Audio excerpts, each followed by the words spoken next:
Good evening, and welcome to a televised debate among candidates for the Select Board, sponsored by the League of Women Voters of Winchester. My name is Lynn Brodsky. It is my pleasure to represent the League as we bring you this evening's event. Thank you to WinCam for hosting the Zoom format of this debate and broadcasting it and streaming it to the public over local cable TV channels and the WinCam website, respectively. The League of Women Voters is a nonpartisan organization with a mission to promote informed participation by all eligible voters and public understanding of major policy issues. We do not support or oppose any candidates or political parties. We do study and take positions about major policy issues. We are organized at the national, state, and local levels. Our policy positions and activities can be reviewed on the respective websites. If this forum and our mission meet your needs or even inspire you, we encourage you to donate or become a member. All people may join. Student membership is free. This year, there are contested seats on all three boards, and these are the subjects of the three debates this week. All candidates who are debating this week, the candidates who are running unopposed, and many of the candidates for town meeting have generously provided the League with information about themselves and about their candidacies. You may find these candidate profiles on our website at lwvwinchester.org. This evening's debate is for the Select Board. 4 candidates are running for 2 positions, which are 3 years each. To develop questions for this debate, we asked for input from a wide range of Winchester residents. We received many suggestions about questions you want us to ask and issues you want the candidates to address. Your input enabled us to write questions that reflect the most important interests and concerns of voters in town. We hope that you will find these debates informative as you make your decision about how you will vote. This evening's debate will be moderated by Margaret Copey from the League of Women Voters of Lexington. Margaret? Thank you, Lynn. I'm happy to be here. Second time this week now. Tonight's candidates running for Select Board are Michael Betancourt, incumbent, Richard Mucci, John Stevens, and Roger Wilson. The debate will start with an opening statement. Candidates will give their opening statements in an order determined in advance through random number allocation. Each candidate will have 2 minutes for their opening statement, and they have been shown where the timekeeper is and what that looks like. Order of answering each subsequent question will be in rotation. After the opening statements, we'll ask several warm-up questions. These are yes, no questions. We will then ask questions which each candidate has up to 90 seconds to answer. After each set of answers, the candidates will be offered the opportunity to rebut for up to 30 seconds per rebuttal. I may on occasion allow a second round of rebuttals or ask a follow-up question, depending on how the discussion has gone. After our final question, each candidate will have up to 2 minutes for a closing statement, which will be in the reverse order of the opening statements. The timekeeper will hold up color-coded placards indicating how much time each speaker has. Left, starting with green for 1 minute, yellow for 30 seconds, and red when each speaker's time is up. With that, I think we will now go to the candidates, and the order of speaking for the opening statements will be John Stevens, Mike Betancourt, Roger Wilson, and Richard Mucci. So we will start with John Stevens. You have 2 minutes, John. Thank you. The reason that I decided to run for planning board are the issues regarding development in town generally. I think the select board did exactly the right thing in bringing suit against the city of Woburn because of their attempt to develop the former Kraft food site known as the Vale. I have read Mike Betancourt's letter to the city of Woburn. I think it is absolutely in order, and I'm glad to see that the town is pursuing that particular piece of litigation. That brings me to the question of development in town. I certainly support the development of additional moderate income housing. One of the concerns I have with development, though, is the effect on neighborhoods, nearby neighborhoods. For example, in North Main Street, also in my area, Vine Street, where a developer has proposed a 4-story building at the Fells Hardware site. In my view, that building will have a significant effect, at least on one adjacent neighbor, and to some extent on the neighborhood as a whole. And I think that we need to pay attention to the term smart growth. One of the things that the smart growth folks say is that neighborhoods shape our lives. And I think that's certainly true. And we need to keep that in mind when we pursue additional development. Thank you. Thank you, John. Mike Betancourt? Thank you, Margaret. I first want to thank the League of Women Voters for hosting this forum. As a longtime member, I've always benefited from the League's work everywhere I go. There is no time more necessary than right now to defend our democracy and empower our voters. As the current chair and senior member of the Select Board, I humbly ask for your support for another term. I'm running again to continue my work to help build a Winchester that works for everyone. Right now, I believe as a town, we are at an inflection point. As we emerge from this pandemic, we must continue to work hard to support families that are struggling, our local businesses, our young learners, our seniors, and everyone in between. And we must address issues that remain from before the pandemic. Pressure on our financial resources, aging infrastructure, affordability, and our ability to stay truly connected to each other. Over the past 6 years on the board, we've had enormous success with affordable housing as we committed to a housing production plan and created an affordable housing trust, infrastructure improvements with culvert and bridge reconstruction, school construction at McCall and athletic facilities at Skillings Field, addressing climate change with our climate action plan, traffic improvements to the Complete Streets program, and supporting our seniors with a tax credit program and reduced utility costs with wind power. And at the same time, as we look towards the future, we must have the fiscal discipline to stick to our financial models and careful financial planning. My experience on the board has been extremely gratifying. There are a few communities around the Commonwealth who are able to get so much accomplished with such constrained resources. Our excellent staff and commitment to our shared values and goals make those dreams a reality. In my time on the Select Board, I have been a representative to the Capital Planning Committee, Housing Partnership Board, Chamber of Commerce, Climate Action Advisory Committee, Cemetery Advisory Committee, and MBTA Working Group, to name a few. After years of commitment and hard work, no one is in a better position to lead this town forward. For this election, as much as any, experience and results matter. Thank you. Thank you, Mike. Roger Wilson. Oh, Roger, you're muted. Could you unmute yourself, please?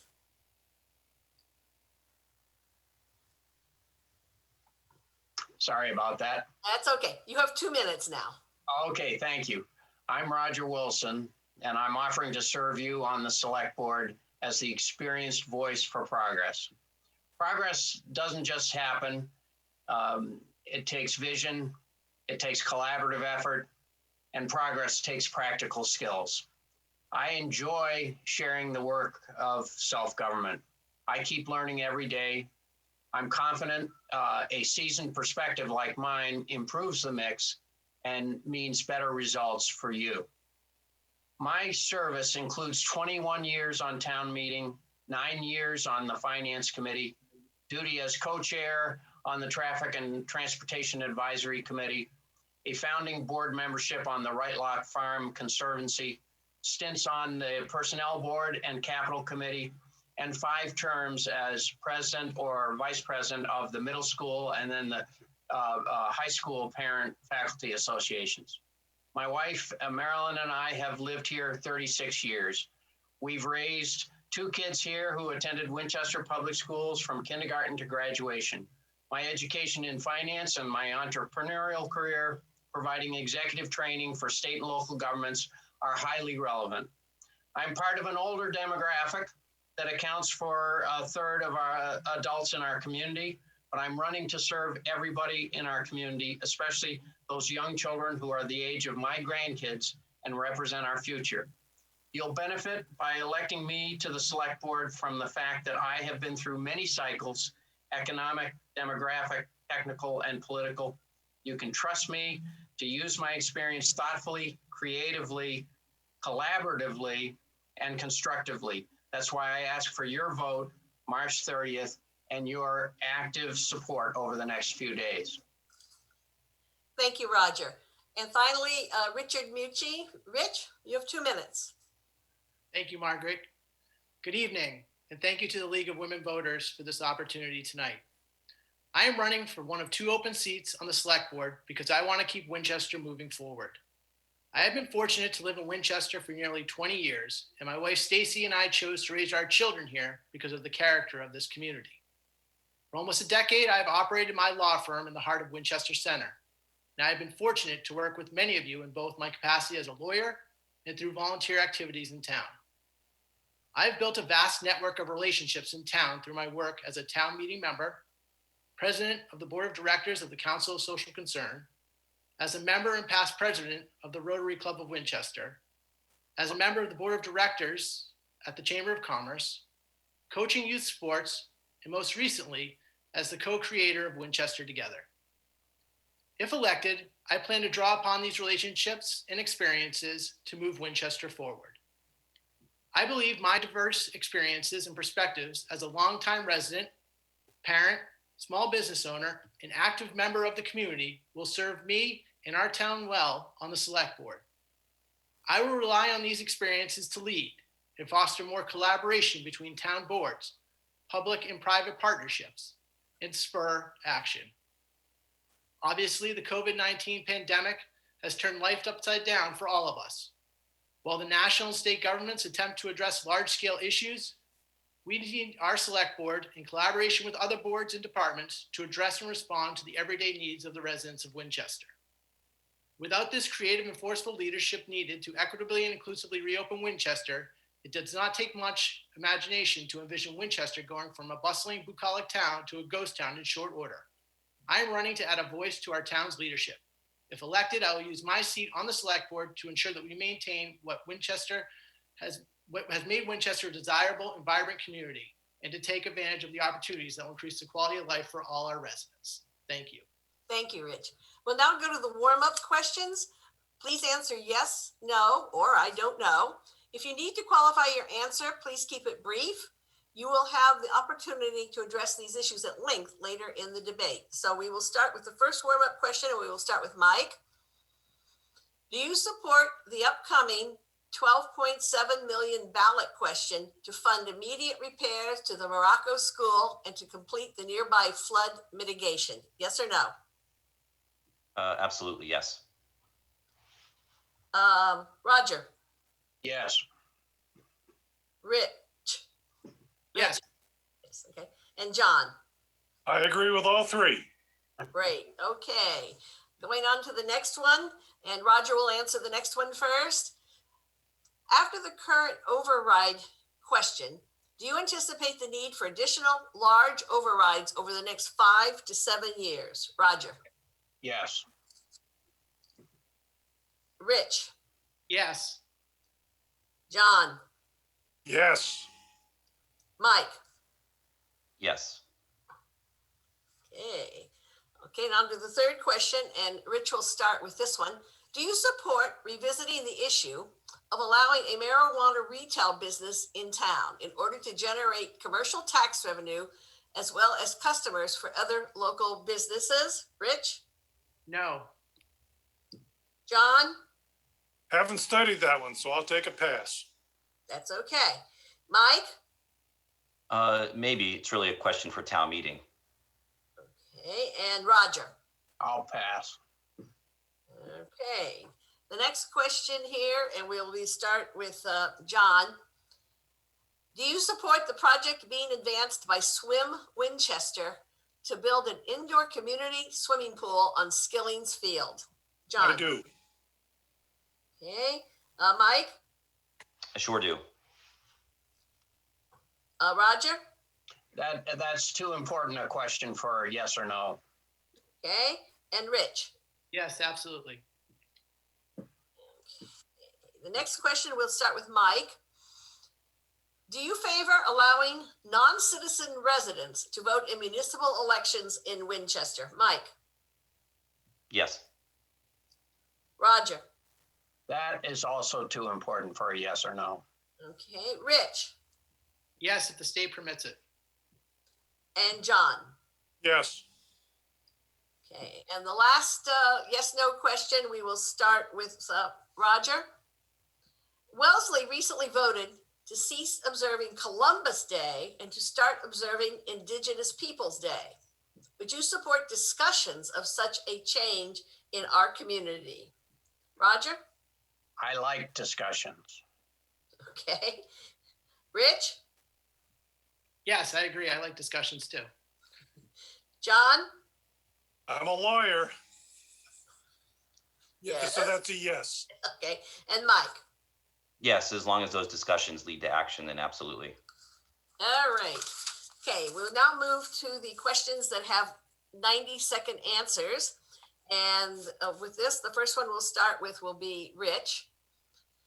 The select board is a team that performs an executive role in town government.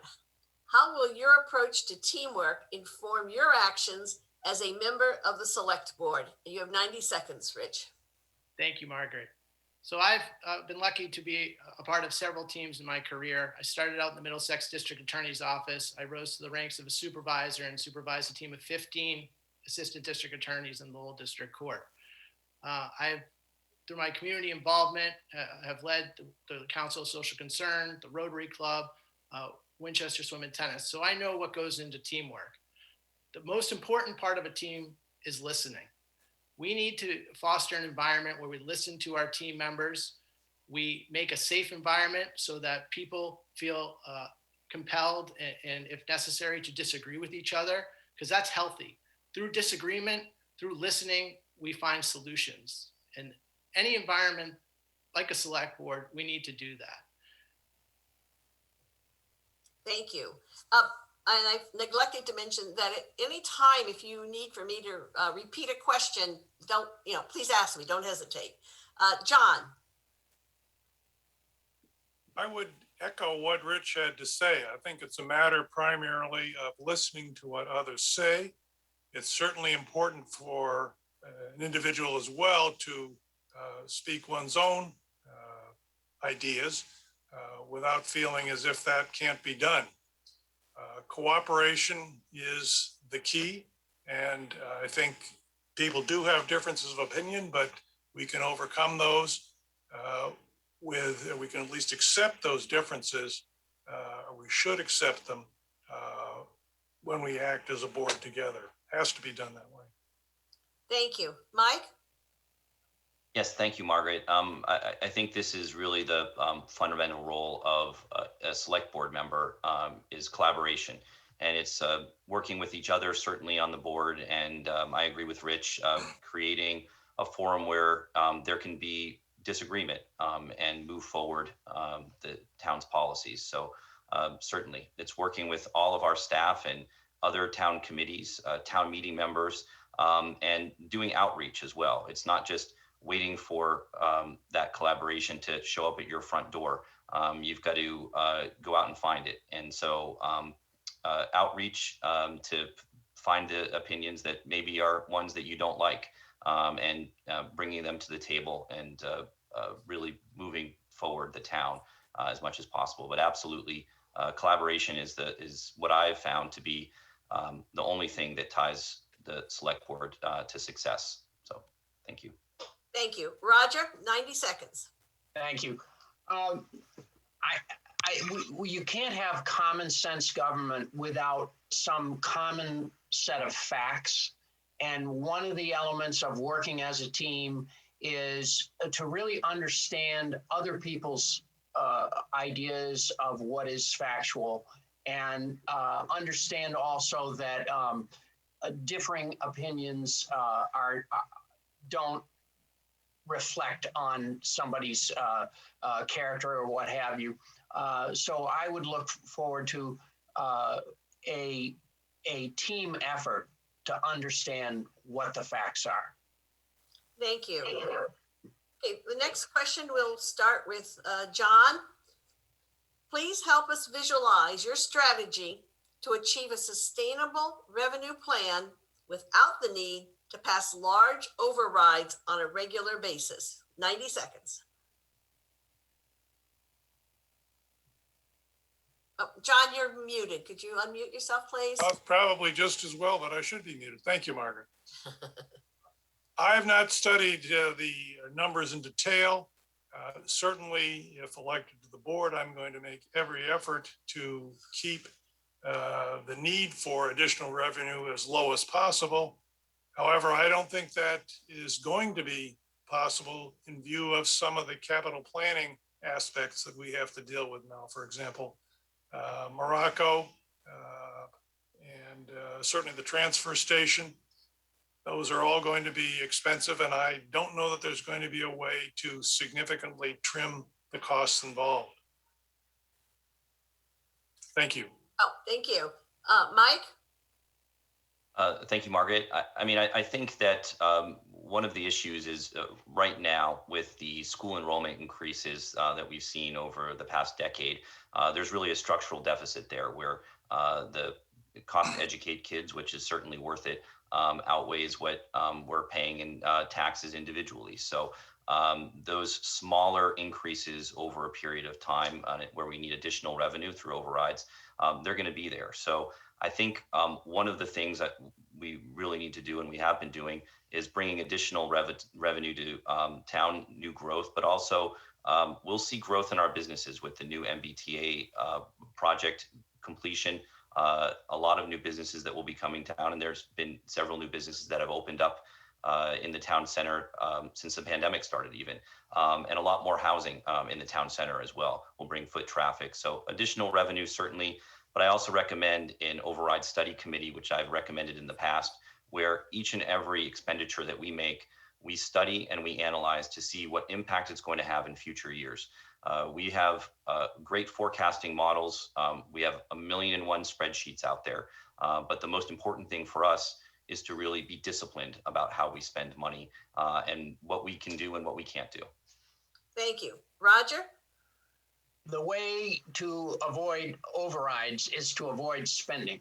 It's not that complicated, but Winchester has a long history of wanting to spend more than the Proposition 2.5 would allow without going to the voters. And the voters have regularly endorsed spending at a higher level than 2.5 might allow. So we're not talking about a 2.5% increase annually, but some higher number.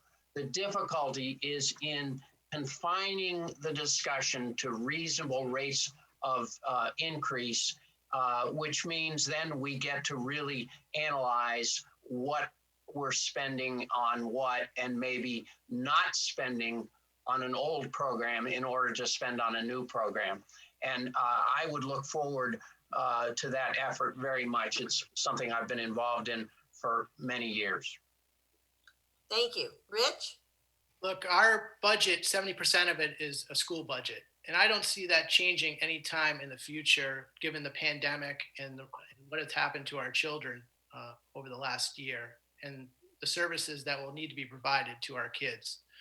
Where I think we can have a sustainable budget is by increasing revenue.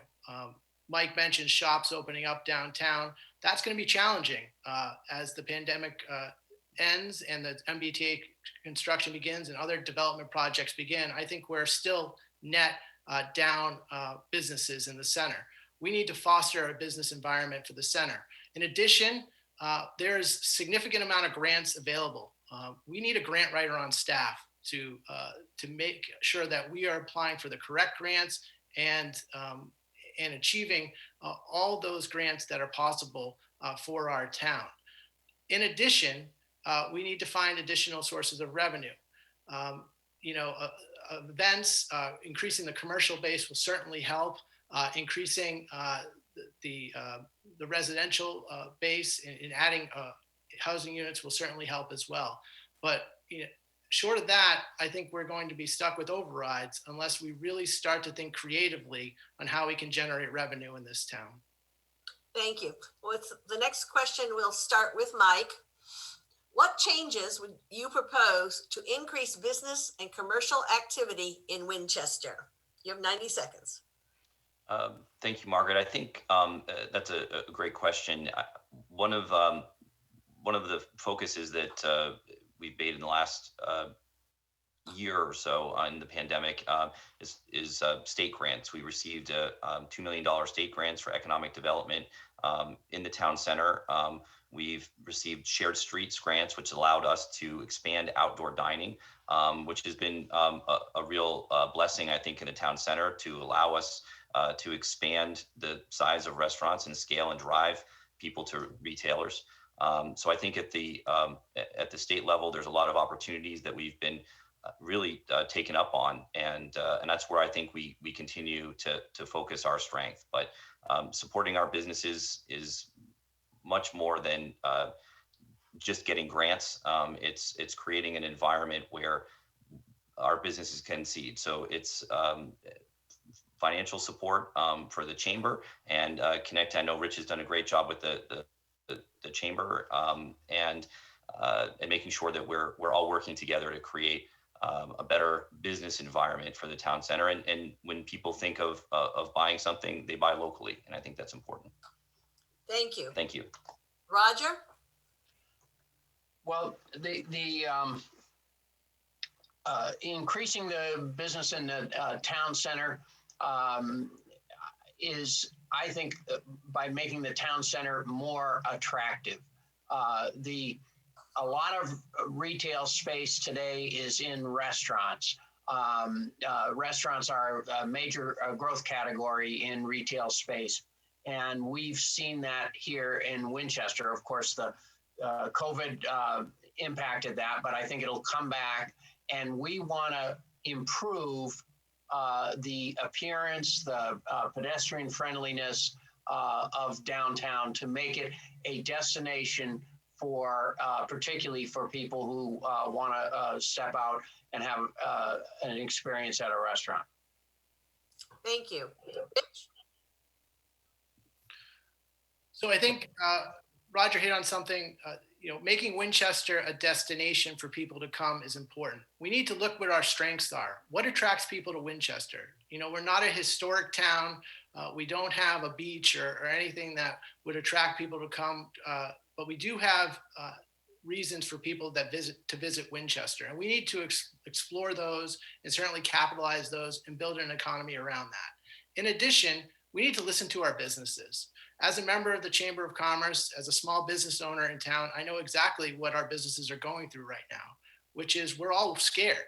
The pandemic was certainly difficult, and we're starting to see light now through darkness. But this MBTA project and the loss of over 120 parking spaces downtown and the lack of parking mitigation plan is certainly worried businesses. I met with 29 businesses yesterday from the center, and certainly we're waiting the town to, adopt some of the recommendations that we've made to improve accessibility for our customers.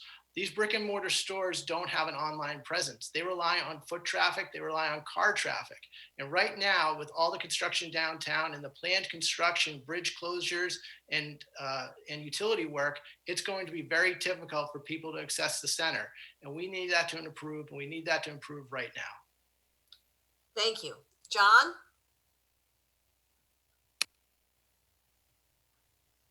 Yep, you're muted. John? Margaret, thank you. There are a number of things that can be done now to promote activity downtown. One, for example, is improving pedestrian access. There are any number of improvements in lighting and marking and warning lights that would be helpful in making downtown more pedestrian friendly. We also should consider bicycles. We don't have any bike lanes in Winchester so far as I know. And finally, speed is a significant factor. On Vine Street, 15 miles an hour is unbelievably fast. But of course, the speed limit's 30. The speed limit actually is 30, as I understand it, in downtown. It needs to be cut to probably to 15 miles an hour. If one goes to Belmont Center, the speed limit is set at 20. Presumably no one drives that fast because it's still too much. Those are changes that I would like to see and that I think would definitely enhance the pedestrian experience. Parking, as has been indicated, is a real problem. Thank you. Thank you, John. The next question will start with Roger. Are there any expense items that can be reduced or eliminated to improve the financial balance sheet of the town? Roger. I am not aware of any particular category that could just be eliminated. There are many categories where we can improve efficiency and reduce the rate of growth in the expense line. But off the top of my head, I can't say I have a particular target that where the money could just be eliminated. Thank you. Rich? So I would need to look at the numbers. One thing that I look forward to doing is working with the finance committee. We're fortunate in this town to have a finance committee of people, dedicated volunteers, to go through our budget with the fine tooth comb. And I know they have suggestions on where we can save money, where we can, affect our bottom line. And I think certainly we need to give deference to that committee. As I sit here tonight, I couldn't tell you one item at this point in time, but I think, certainly we could, by hiring a grant writer, for example, would affect our bottom line and certainly allow us to keep certain items in the budget that may, be on the chopping block because we're able to sustain a grant or find a grant to fund those projects. Thank you. John? I don't have anything particular in mind either. I have to agree with Rich and Roger. Okay. Mike? Well, I think our budget is extremely lean, and I work with the finance committee every day, and we're always looking for creative ways to save money for the town. I think everyone's first instinct is to hire a grant writer. We write grants every day. We are very successful with our grants in every single department. So, adding another staff member isn't always the solution, although it seems to be. So it's hard to save the town money when you keep adding staff. So I think that's one of the things that we've got to manage a little bit more appropriately is how much we're adding on the personnel side. It's been a concern of mine over the years, especially when we have a lot of mandated positions with the schools that are being put through every year. We have no choice. It's a good thing. We're identifying needs in the schools, but there's a cost to that. When we look at efficiencies, I think maybe Roger had mentioned that. I think when we look at the transfer station, some of the services that we have, we are looking at cost savings there. We're looking at plate readers and ways to reduce our trash contracts. So a lot of it for us is evaluating how we can reduce our expenditures for service delivery. So I think that's absolutely necessary. Thank you. Thank you. The next question will be starting with Rich. How would you change our transportation infrastructure to make it easier for shoppers to visit local businesses? Please take into account the impact of the MBTA construction and consider management of parking spaces and implementation of a small shuttle, such as what is used in Lexington and other area towns. Rich. Thank you, Margaret. So certainly I've been at the forefront of this issue for about 18 months now. I've been leading the chamber's efforts with the town manager in collaboration with the select board to formulate a parking mitigation plan as we knew this construction was on the horizon. We have made several recommendations to the town. Certainly our motto at the chamber is that it's great and it's exciting to develop the center. It's certainly exciting to see a new train station being built, but our businesses cannot shoulder the load alone and the burden of what this construction will bring to the center. we feel that everyone who uses the center, whether you're teachers, town employees, students, will need to shoulder the burden equally. And what we need to do is reallocate parking spaces for the parking spaces we've lost at this time. In addition, we need to make sure that we are doing only absolutely necessary construction projects in this town center on our main roadways while this MBTA project is going on, so that we allow people access to the center. I had a call yesterday. One business owner told me that he received three calls on Saturday from potential customers saying that they tried to find a parking space, they couldn't, and they were leaving the center. That happens too frequently to our businesses. We need better signage. We need a parking mitigation plan, especially with outdoor dining coming online on April 1st. Those things are a must, and we can't wait for a study to be completed. We need short-term resolution right now. Thank you. John, please unmute yourself. John? Thank you, Margaret. Are we done? There we go. I'm sorry. No, Rich is finished. Now you have your 90 seconds. Well, I hope I won't take 90, Margaret. I think the things I mentioned earlier are important. Slowing speeds of motor vehicles, making pedestrian travel easier and more open with better lighting and better marking. Those are things I think we need. And obviously the parking. The parking is a significant problem. And I see that every day on Vine Street. That's all I have. Thank you, Margaret. Thank you. Mike? Thanks, Margaret. I think transportation and access to the town center isn't just about parking. We created the Transportation and Traffic Advisory Committee, which Roger sits on. And Roger and I were just a couple of days ago as part of a downtown study that I asked town meeting to fund to look and see how we can have more efficiencies in our town center around pedestrian traffic, bike traffic, and creative solutions really to how the town center is organized to create more space. We've reached out for parking to have local business owners and property owners around the town center make some of their property available for parking, and they have agreed to do so. So that's a good win. But we've also really analyzed Lexpress in Lexington, and I think one of the next things that you'll see over the next few years is us really committed to a town transportation system like Lexpress with buses. I was surprised when we analyzed what it costs and what the benefit was to the community, that it wasn't actually that financially prohibitive. And we've got a lot of kids and families moving around town a lot, and having a network inside the town of transportation would be great. We actually used to have one in town many years ago, and it went away. So getting some great green electric buses running around town, I think that's the best way to ease some of the pressure of parking in the town center. Thank you. Roger? Yes, I'd like to mention that we should get very serious about enhancing the pedestrian experience, making it safe for pedestrians and for bicyclists as well. But the advantage of pedestrians, there's a lot. Winchester's only 6.5 square miles. There are a lot of people within a mile distance of downtown.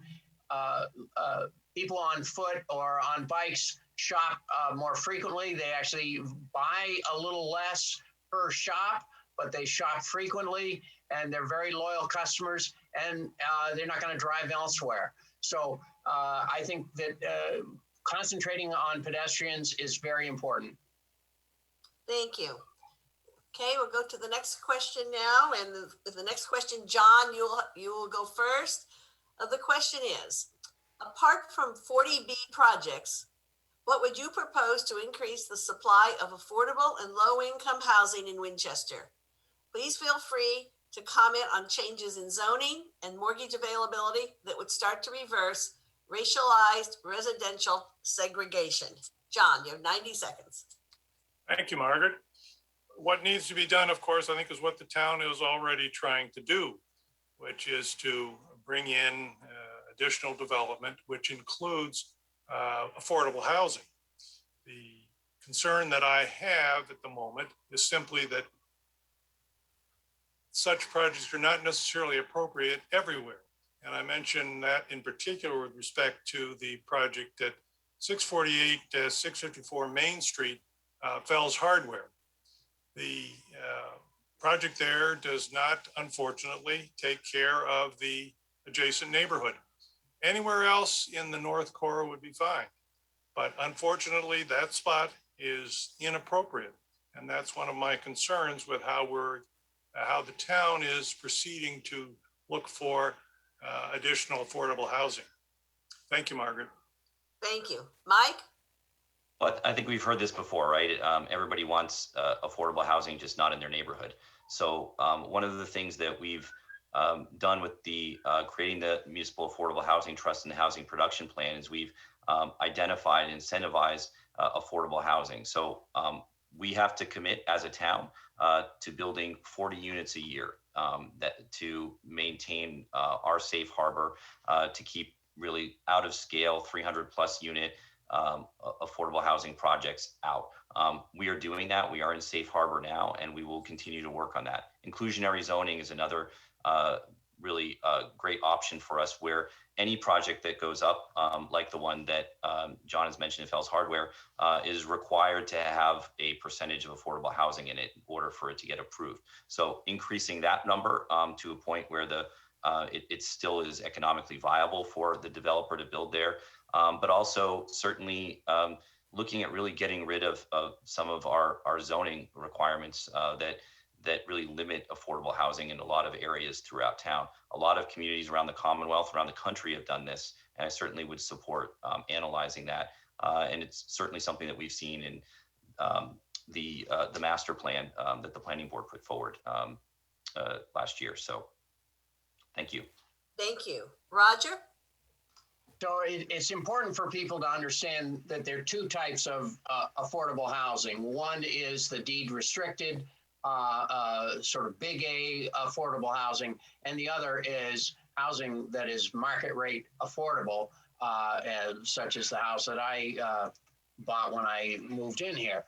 And what we can do for the market rate for the housing market, that's a regional issue that we are not going to have that much influence on.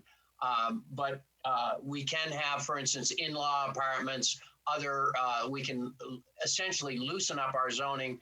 That has to be done very carefully.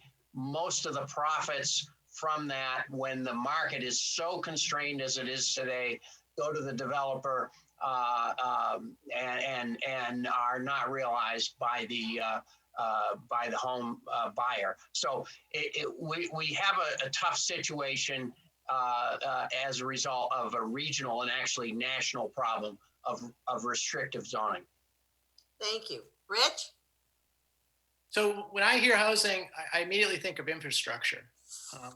I was on the call last night with the school committee, and we were talking about return to school and how that they don't have enough space for the full remote kids to return back to some of the schools like Lynch and Morocco, because there just isn't enough space for them, and they're going to have to go to different schools.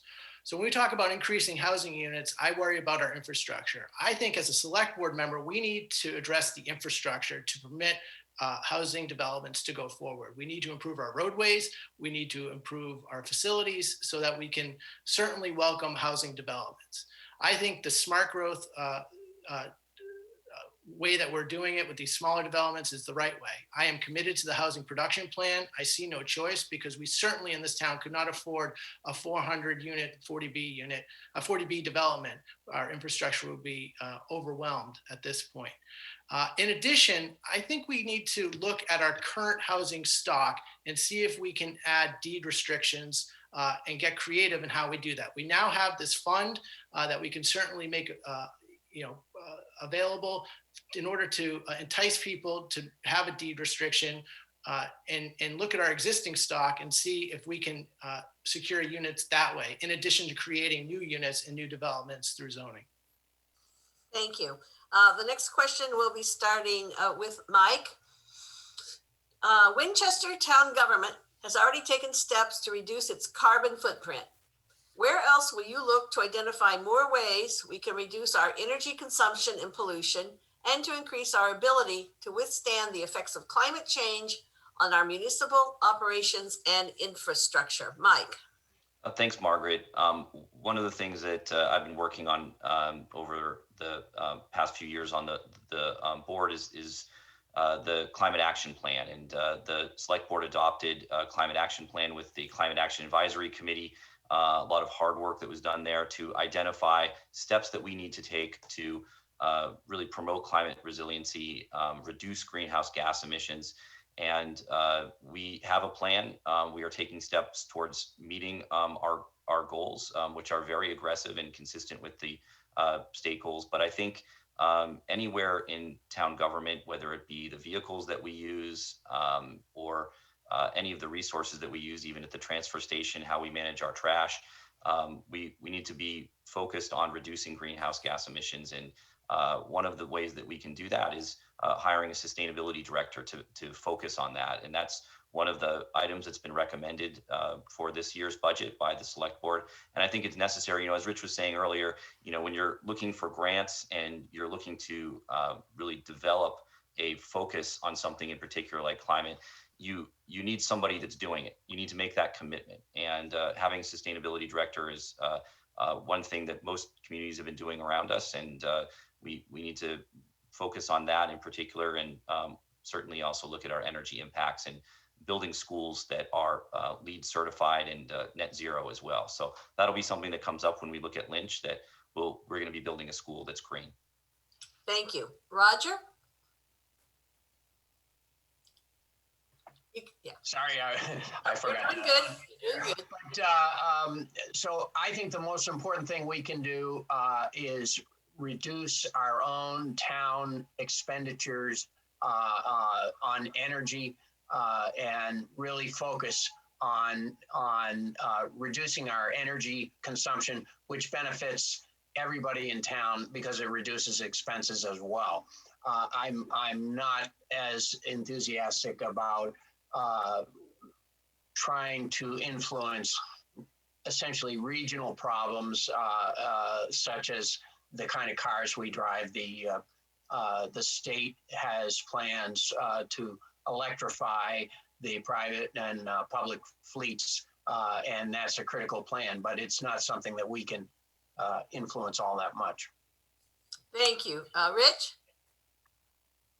So the 2020 Climate Action Plan was a great blueprint on how to, make Winchester more green. The plan calls for the creation of a climate action committee. To my knowledge, that committee has not been set up yet to implement the plan, but certainly that would be the next step in order to achieve the results of that plan. In addition, we do need to look at solar, wind options in town. If there's any way that we can, make our buildings more green. Certainly the new construction buildings will have that at Lynch and Morocco eventually, but that's how we're going to do this. It's action. These plans are great. And we currently have, according to the town manager, 12 plans and 50 committees in town. We need to turn these plans and committees into action. And certainly the select board has taken the right first steps. They're bold steps. I think we're one of the leaders in the region, which is fantastic in terms of environmental causes. But we need to take that further if we're really going to commit to this and get this done correctly. Thank you. John? Margaret, thank you. I would simply say thank you, Mike, and the current board for pushing through the action plan. And that's something that I would continue to try to pursue. Thank you. Thank you. We'll now go to the next question, and Roger. Could I follow up on that one, Margaret, as well? Pardon? Could I follow up on that question? Oh, sure. Yeah, you have 30 seconds. Great, thank you. Just wanted to let Rich know we do have that committee. It's in place. Great volunteers that are committed, and we've got students on the committee as well from the high school, which is a pretty cool thing. Because what we've heard from the next generation is this is one of the things that they are most concerned about.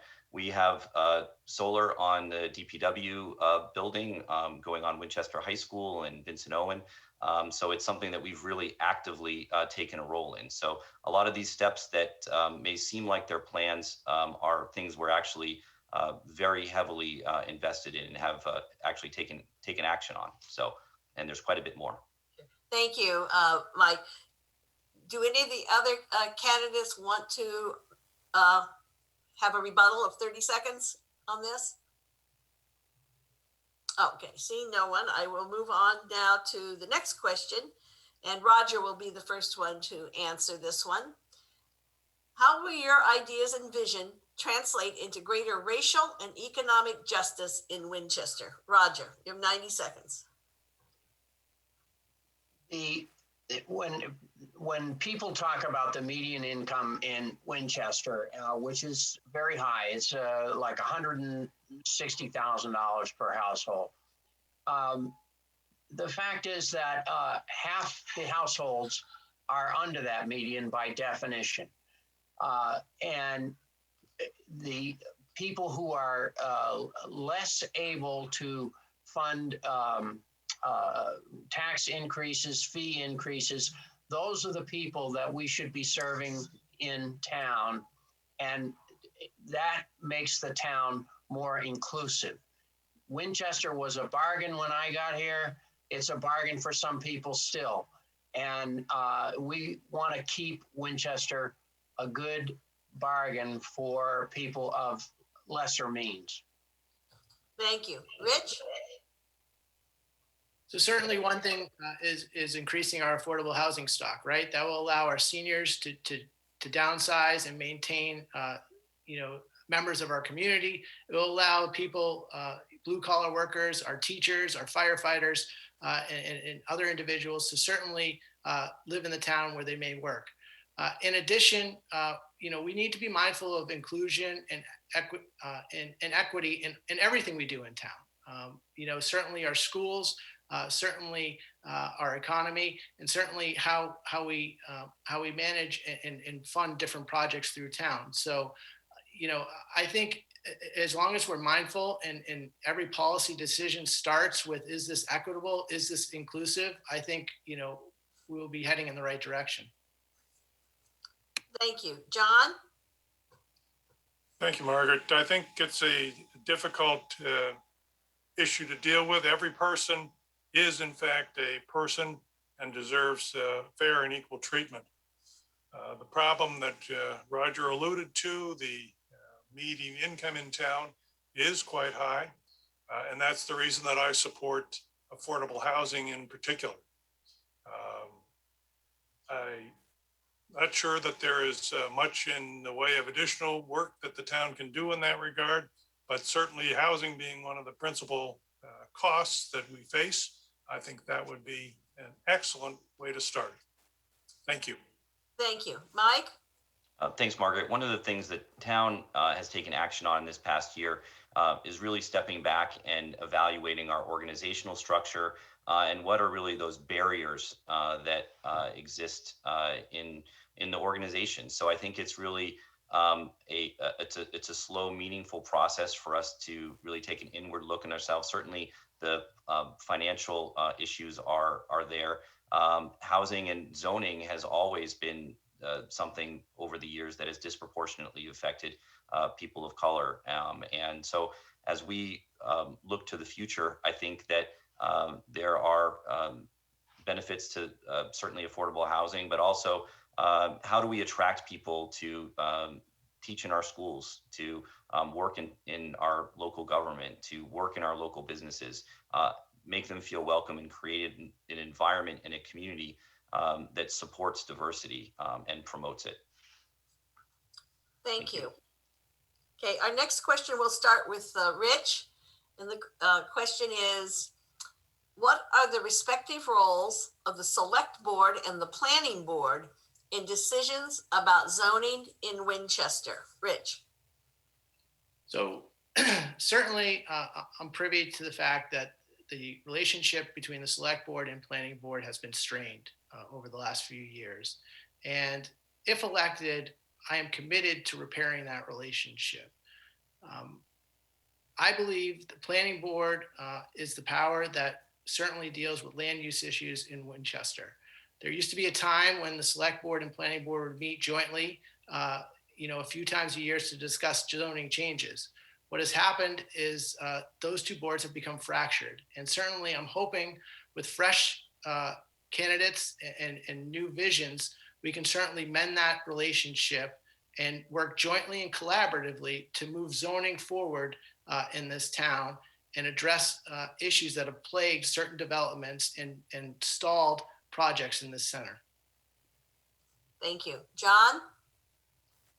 I think what Rich had to say is exactly on point. We need to try to work together more collaboratively. That can be done, as has been suggested, within the select board itself, and that is being done now, and simply extend it out to the other boards. I think it's important that the town cooperate, town boards, whether volunteer or elected, appointed or elected, excuse me. That's important to do the collaborative, make a collaborative contribution, whatever board you serve on. Thank you. Mike? Thanks, Margaret. I mean, I think there's a misunderstanding of how town government works here. So the zoning is made by the legislative body, which is town meeting. The planning board certainly is much more adept at making recommendations to town meeting. And we typically work with the planning board to support articles. All boards and commissions were supportive of the rezoning of the center business district.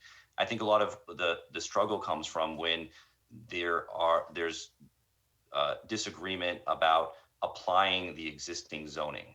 So if people want to try to tear apart what is there for existing zoning, then their redress is with the legislative body, which is town meeting. I think town meeting is a very deliberative and educated body, and we spend a long time discussing any sort of zoning changes that are made. So I look forward to continuing work. We regularly meet with the planning board, and almost every committee that we work on has a representative from the planning board. So I think there's a little bit of a misperception regarding how well we work with the planning board. I think it's been enormously successful. We supported the master plan put forward by the planning board, and they supported the housing production plan that we put forward. So we're all moving in the same direction. There's a lot of cooks in the kitchen. We hear from design review, from housing partnership, and it's necessary that we all continue to collaborate. Thank you. Roger? Well, there are a lot of cooks in the kitchen, and I know quite a few of them. The process of collaboration, one thing that would help that is to really look at the master plan and the implications that plan has on regulation and other matters that the select board and the planning board can cooperate on. And the issue of interpreting or looking at a specific development and the judgments that go into that is where there is a lot of disagreement. Progress is something we can and should argue about.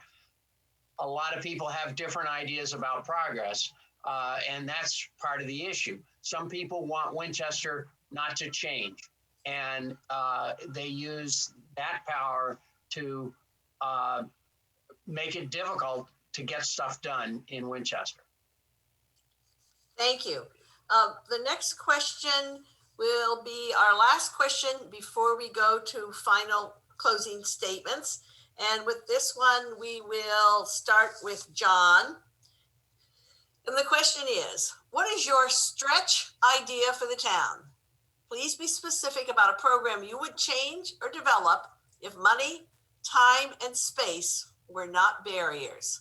John. If we're talking about a town program, it would be to increase affordable housing. And I'm not sure if that's exactly what the question was intended to speak to. But that's what I would say in terms of stretching or pushing affordable housing. Thank you. Mike? Thanks, Margaret. I think if I was politically savvy at all, I might say building a hockey rink would be a priority for us. And I think, we get a lot of support that way. But I think one of the things I'd like to see beyond the transportation system that I mentioned before, which I think is something that has to happen, is for us to support the Community Preservation Act. A lot of the issues that we've been talking about tonight, and we talk about a lot around affordability and affordable housing. We made a really unwise decision years back to not support the Community Preservation Act and not get that support from the state to fund affordable housing, to preserve our historic assets, and to really invest in the community. So we end up spending a lot of money on affordable housing projects one way or another, fields, and we could really just have a better future if we supported the Community Preservation Act now. Thank you. Roger? Well, my promise to put a Tesla in every garage, that was just to get signatures. But we're not really going to do that. My stretch idea would be to say, we are going to be a real performance-oriented town. We're going to look at the best wherever it exists and try to do better, to make it just a normal part of town conversation, that somewhere out there is a town doing better, and that's the town that we're going to beat on whatever function we're looking at. That's a stretch, and that's a stretch I'd like to see. Thank you. And Rich? Yeah, I'm kind of surprised. We've been at this for an hour right now, and we haven't had a question about pandemic response and recovery. I think my stretch item for this town would be that we get to the new normal as quickly as possible for our residents. I know this has been a long, hard year for all our residents and businesses. I've heard you, and I'm sorry. We need to do better. We need to do better in responding to the pandemic. We need to do better in developing a coordinated, community-wide recovery plan so that every resident, business, and citizen has the ability to succeed in this town. I think that the boards right now and during this pandemic, and I've been on the reopening committee since the inception of the pandemic, and I've made several recommendations, and the town has certainly acted on some of them, and others they haven't. But we need coordination. We need our boards to jointly meet and figure out a plan to move us forward. This pandemic is not over yet, and certainly the recovery is just beginning. A lot of our residents, what I'm hearing, and when we started Winchester together to help with the mental health and isolation crisis going on and help our businesses survive through dark winter months, I'm hearing that people feel like they're in darkness. They're tired. They have pandemic fatigue. I want to lead us out into the light on that. And the fact that we've gone this whole debate without talking about pandemic response and recovery is problematic for me. That is what my stretch goal would be. Thank you. I would suggest that you tune in tomorrow night for the Board of Health debate, where I believe there are some questions about the pandemic. So I'll put a plug in for our program tomorrow night. I can follow up on that right now, if I could have 30 seconds, Margaret. Oh, sure. Thank you. I think one of the things the town has really done over the past year very well is have exactly the plan that Rich is talking about. Our pandemic response has included testing, free testing, testing our teachers. We're now doing surveillance testing and pooled testing in the schools, vaccine clinics, outreach to the community, education. And as Rich mentioned, we created the reopening committee to support our local businesses and to find things that really work. So I think we've done quite a bit over the past year, and I think we've taken every single recommendation from communities around us, and we've implemented them. Thank you.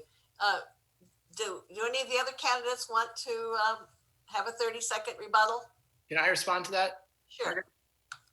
Certainly, Mike, being on the reopening committee with me, that, I've been a long proponent of community-wide testing and pool testing. I've been talking about it since the summer. I've been talking about a coordinated response. Only recently has the town got those programs up and going, which is fantastic. I hope they continue. We certainly will need them. Our kids aren't going to be vaccinated for a while. And certainly the vaccination clinics are great, but we need those programs to continue to certainly further the efforts and help the pandemic ease the burden on our residents. Okay. Thank you. I also would like to comment that our questions tonight were based on questions that we received from residents.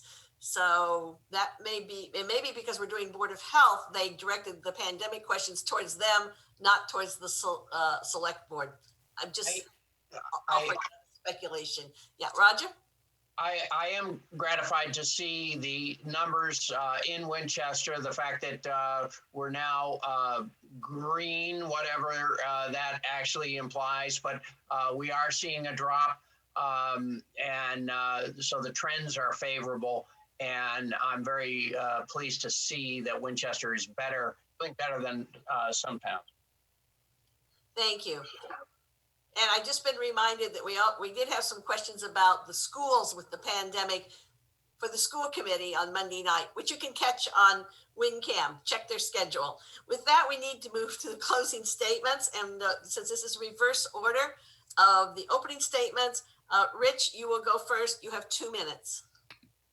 Thank you, Margaret. Thank you to WinCam and the League of Women Voters for hosting this debate. And thank you to my fellow candidates for the spirited discussion. As you heard tonight, these are exciting and challenging times for Winchester. You have heard my views on some of these issues. You will find that I mean what I say. I have been active and vocal voice in our community and will bring creative leadership to the select board on these issues. I don't sit here and pretend to have all the answers and know everything. I have questions too, and I very much look forward to listening to the community, my fellow elected officials, and town personnel to educate myself to drive policy and move Winchester forward. I also recognize that many of these issues involve community efforts. No one select board member can address these challenges alone. I understand this is a team effort, and as a member of the select board, you have the unique opportunity to lead these community efforts in conjunction with other town boards and departments. Too often our boards and departments operate in silos, leading to disconnect and inefficiencies. If elected, I hope to continue to move Winchester forward together. However, we cannot let the process stop progress. We must be people of action. You can be sure I will make that a reality because I have been doing that consistently in my years as a community leader. I also believe our town government must place the physical and mental well-being of our residents at the forefront of every policy consideration. This is why a townwide plan for pandemic response and reopening Winchester safely and equitably is my top priority and why I brought it up tonight. I'm excited by this opportunity to serve our town in a different capacity, and I ask for your vote for one of 2 open seats on the select board on Tuesday, March 30th, 2021. Thank you. Thank you, Rich. Roger, you have 2 minutes. Thank you. I want to thank our audience tonight, my fellow candidates, the WinCam staff, and the League's volunteers for this opportunity to tell you how my experienced voice for progress will be a productive addition to the select board. What we've talked about relates directly to why I'm running. As a community, we have an overarching interest in collaborative, community-focused planning and budgeting, bringing together the concerns of all our citizens and the various civic boards and bodies. The select board needs to turn these plans into clear expectations for the town's professional managers.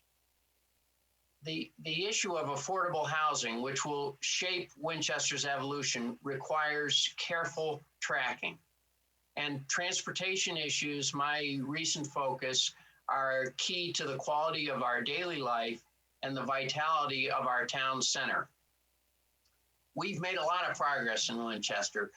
Self-government, it isn't designed to be efficient. It's designed to be legitimate, to represent the interests of the whole community. That's why I advocate collaborative, community-focused planning and budgeting, mapping out controlled growth in taxes and fees. When we run our government legitimately and efficiently, we create new capacity for our government to do good, public good. We create capacity for better schools, better parks, safer streets, in short, a better community. Working together, we can make Winchester into the best managed town in America. I have the background, experience, and the vision the selectmen need right now. That's why I ask you to vote for me Roger Wilson, March 30th. Thank you very much, Roger. And now we have Mike. You have 2 Thank you minutes. again to the league and also to my colleagues here tonight. It's refreshing to remind ourselves how well the town has been run over the past several years and the challenges we face as a community looking forward. When I think about the central ingredient to our past success, for me, it's collaboration. That is what I can continue to bring to the table over the next 3 years. When I consider my continued commitment to public service on the select board, I recall Justice Ruth Bader Ginsburg's advice to young women today. She said, fight for the things you care about, but do it in a way that will lead others to join you. There's no question that we are in difficult times. Finding a way to bring people together, not tear them apart, is what I feel is my greatest skill, and it was necessary for success on the select board. You can have as many spreadsheets and consultants as you want. If you don't bring people to the table, you are not solving problems.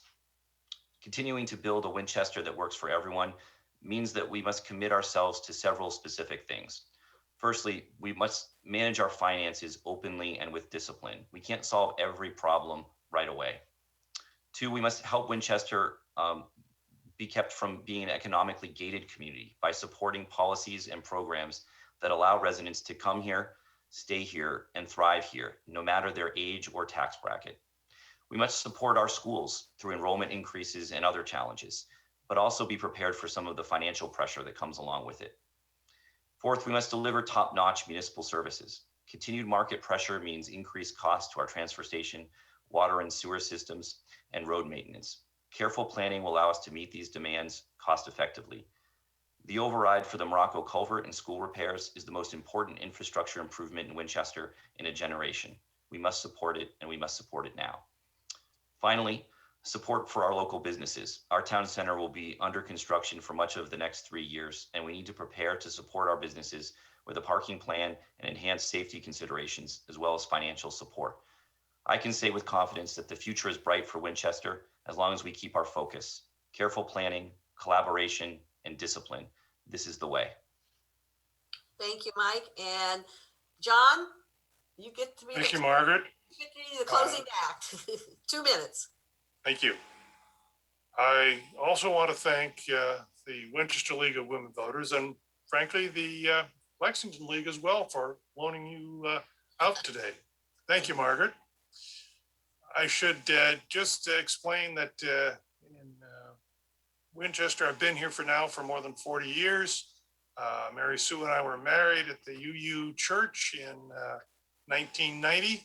We live at 44 Vine Street, 5 children and a blended family, all of whom went to Winchester Public Schools.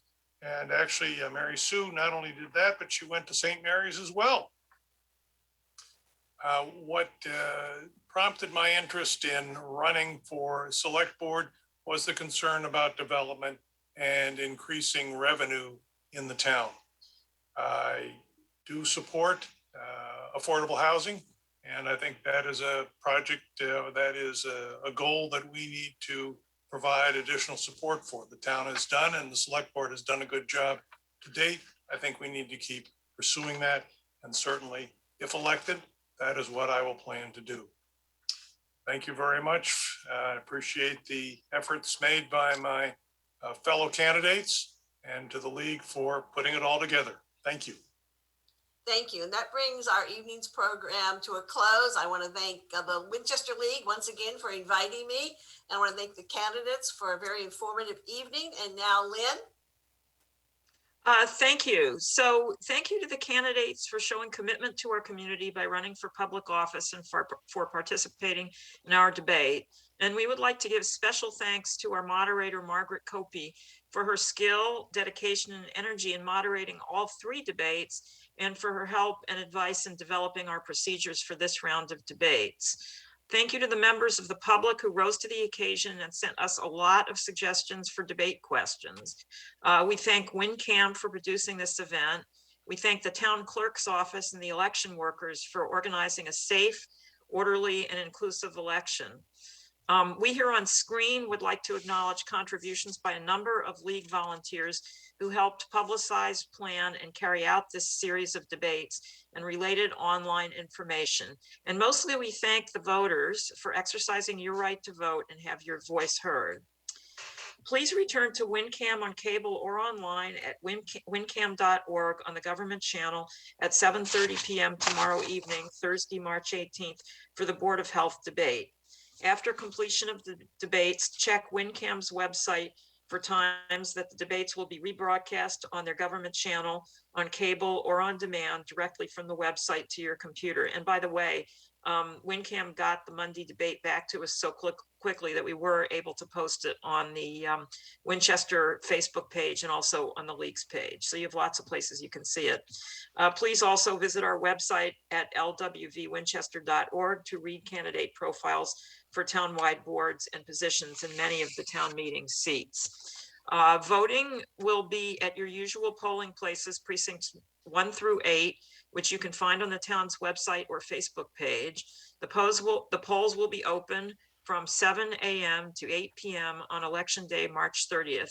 If you were voting by mail, you do need to download the form ASAP and get it back. It will not be sent to you automatically.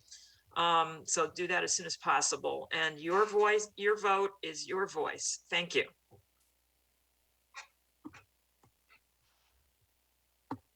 Thanks, everyone.